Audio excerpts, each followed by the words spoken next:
Kjo është ferma e Prend Zefaj nga fshati Moglic i komunës së Gjakovës.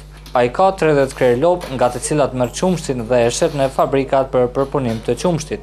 Sipas tij, si vjet ka më shumë vështirësi sa i përket çmimit të qumshtit.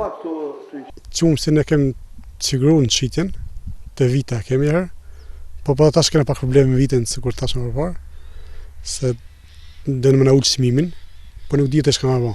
Unë kam 35 krerë lopë, unë e kret frym, 20 lopë janë qumshtore, të tjerë ka rritën për vite tjera. Prend Zefaj ushqimin e lopëve si është misri e siguron nga arat e veta.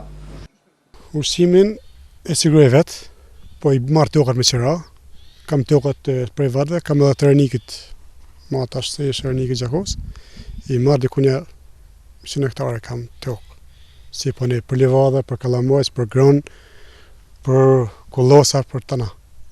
Përveç fermës, ai mirret edhe me bujqësi, siç është gruri dhe ka rreth 50 hektar të mbjellura.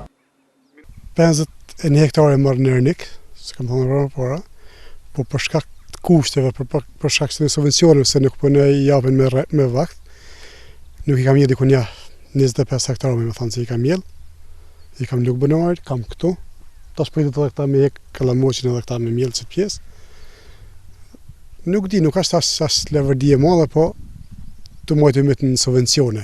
Unë i ka 13 vjetë si mirëna me mielin e grunit. Grunë si mieli. Të gjitha punët për mbjellje dhe korrje Prendi i kryen vetë sepse edhe kombajat dhe traktorët për bajtje janë të tija. Ndërsa ai thotë se fermerët dhe bujqit më shumë duhet të ndihmohen dhe të përkrahen sepse Kosova është vend që me bujqësi ka të ardhmen.